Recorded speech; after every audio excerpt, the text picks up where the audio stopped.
Hey, good morning, Tom Stanton here. Sitting in the little Rustico as it stands on its first day, just seeing daylight for the first time. We've got a tarp over it right now because it has been, it's fall. It's going to see a little bit of humidity in the air. We weren't too worried about rain last night. Now, obviously, we've got to get this bad boy dried in. But one of the big things that we've done is we've finished up the walls, created one wall, laid it on the ground and duplicated the wall, so we had a mirror. And now we're just holding it together with a couple of pieces just kind of scabbed on here to keep it from falling apart. But even so, as you can see, I'm shaking the whole thing back and forth, even though it's sitting on a pedestal of four 4x4s. A lot of room in here. So the design as we've got it set up is that this would be a place for at least 4 people to sit and have some sort of meal. I'm kind of thinking these crates make a good idea for being able to carry some storage, as well as providing for a platform for either the benches or for a bed. Now that's an alternate because we could also just use the crates and lay flat on the bed, putting the inflatable mattress right on the floor. It might be nice to be able to lay above it and also put some storage underneath so that we don't have things that are left outside during the night for those who would like to go shopping at your campsite. So the idea was that the windows are designed to be like views that are very common to those that we're familiar with. So the more familiar a shape, the more likely people are to accept it and then begin to focus on the nuances. In this case, something that's rather transparent at a glance, but designed by intent, is that these windows are designed to be a size that is like a CinemaScope point of view from this perspective, and over at the tower to be at eye level and be of more of a 16:9 or what's considered a widescreen point of view. So sitting here, I'm staring at a beautiful vista down the road. Right now it's just a tarp, but a beautiful vista that could be any number of things, whether it be a campsite, at a beach, or up in the mountains, or anywhere. This is made light, so it's going to be easy for us to tow with even a regular, smaller vehicle of the type that we have.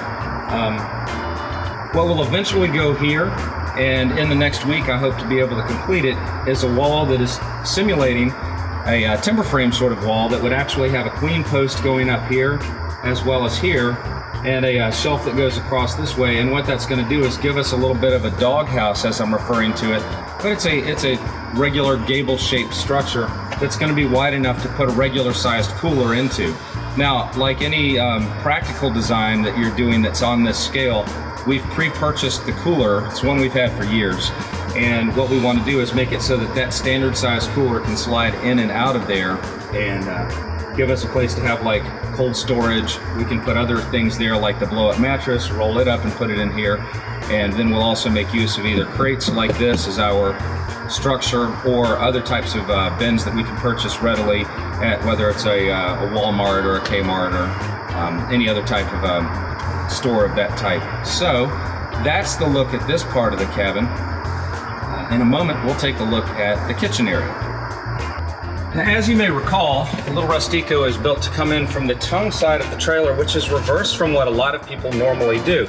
It's much more convenient to come in from the, shall we say, the ass end of the trailer for any number of reasons. Certainly one of them is that this is the side where the vehicle's going to be stored. This is it's a step up and into the vehicle.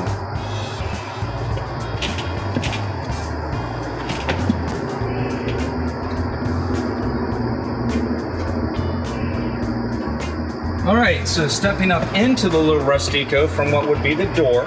This happens to be on the tongue side of the trailer, which is reversed from what a lot of times we'd want to do. But as we've mentioned in previous videos, one of the big reasons is that it looked backwards if we were to tow this thing backwards down the road.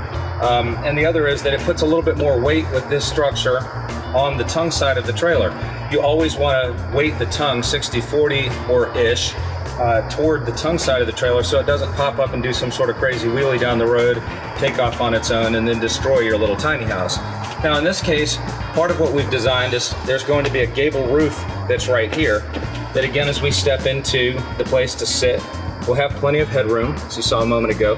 And also, when we're back over in this side of the trailer, we now have more than I can actually touch as far as the amount of headroom that's up here. Now, part of that is because what we're going to have eventually is a platform on the top that allows for us to go up there and have a drink or something. Haven't quite figured out how we're going to get up on top of that thing, but, you know, they sell ladders for purposes like that. As far as this being like a kitchen area is concerned, one of the things that we've designed into it is a space to have, again, another view that is common to us. We're familiar with it. It's a 16 by 9 view that you'll be able to see out this window. And again, it kind of mirrors the same sort of look as the longer window that's seen on the side. We'll have a countertop that sits here and comes out just a little bit, not so much to intrude on the space, pretty much a clear shot coming through the door, but on either side we'll be able to have at least a little bit of shelf space. Now those shelves can be made either to be fixed and stay out all the time, or we can also have it where they're hinged and they flop back down and provide for some storage. All of these little slots right now we've decided to keep open at this point simply because it gives us that opportunity to have a lot of open space. It's cheaper to do it right now. And another thing is it's kind of like a dune shack, which was part of the original intent, was to give it that sense of rusticity. So what we'll end up doing is painting it white in here so it looks as if it's, it's nice and bright, but it's also going to provide for a uniform look. It's going to get rid of all the knot holes and the screws and others that really just kind of are more of like they take away and distract from the overall view of the structure.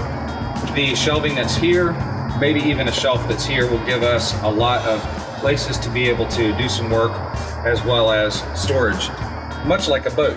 Now another thing we're planning to do is to build in awning style windows here as well as down here. So these awning style windows will be able to cant out and provide for, again, like an awning, whether it's shade or rain runoff, but also airflow. So that's going to give us a lot of airflow through here that's going to keep it nice and comfortable.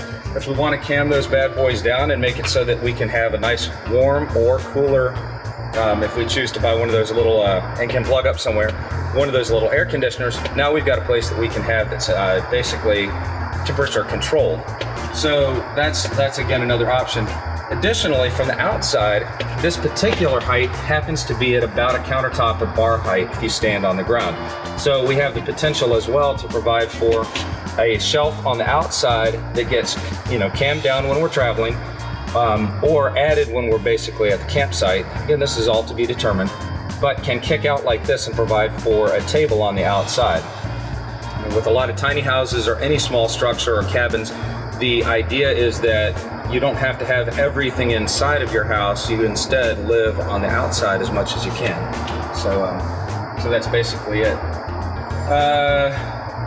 It's awesome to be able to stand in the structure that yesterday was just a tub. Day before yesterday was nothing more than a utility trailer that I used to haul all this material to the house. So I can tell you that there's an extremely cool sense of confidence in being able to pull together a good team of people, to build something as a team, to create new friendships, and ultimately your own sense of space. So this is where I started this morning with a nice cup of coffee and decided to put together this little video. I'll tell you, I look forward to many more times being able to kick back and enjoy this out on the road when we go camping and save a few bucks in camping. So instead of it being a couple $100 a night, which is a good deal, we're going to cut that down to at least a quarter of that and be able to save a lot of money as well as enjoy a little bit more of a that cool sense of camping that everybody likes to call glamping because it's so glamorous.